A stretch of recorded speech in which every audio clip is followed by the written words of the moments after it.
hello everyone आजिर recipe video होइसे मालपुआ बा तेल पिठा गरমৰ দিনতো এই মালপুৱা বা তেল পিঠা ফ্ৰিজত থৈ বহু দিনলৈকে খাব পাৰি টান হৈ নাযায় ধুনিয়া কোমল হৈ থাকে আৰু বলক ভিডিওটো আৰম্ভ কৰো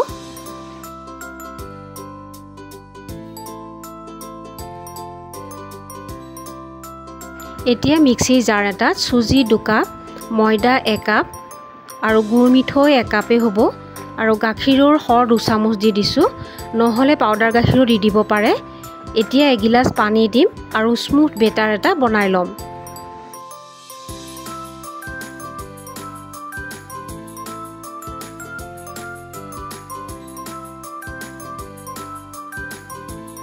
বেটাৰখিনি ৰেডি হৈ গল আৰু এতিয়া মই বেলেগ এটা বাচনত উলিয়াই লম আৰু এই মালপুৱা বনাবৰ কাৰণে এই বেটাৰখিনি অলপো সময় থব নালাগে লগে লগে বনাব পৰা যায় আৰু একেবাৰে সহজ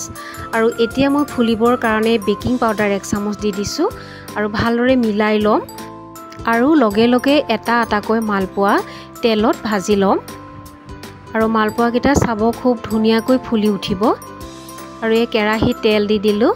মই আজি ৰিফাইন তেলতে বনাম এই মালপুৱাটো মিঠা তেলতো বনাব পৰা যায়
এই মালপুৱা বনাবলৈ একেবাৰে সহজ আৰু কম বস্তুৰে বনাব পৰা যায়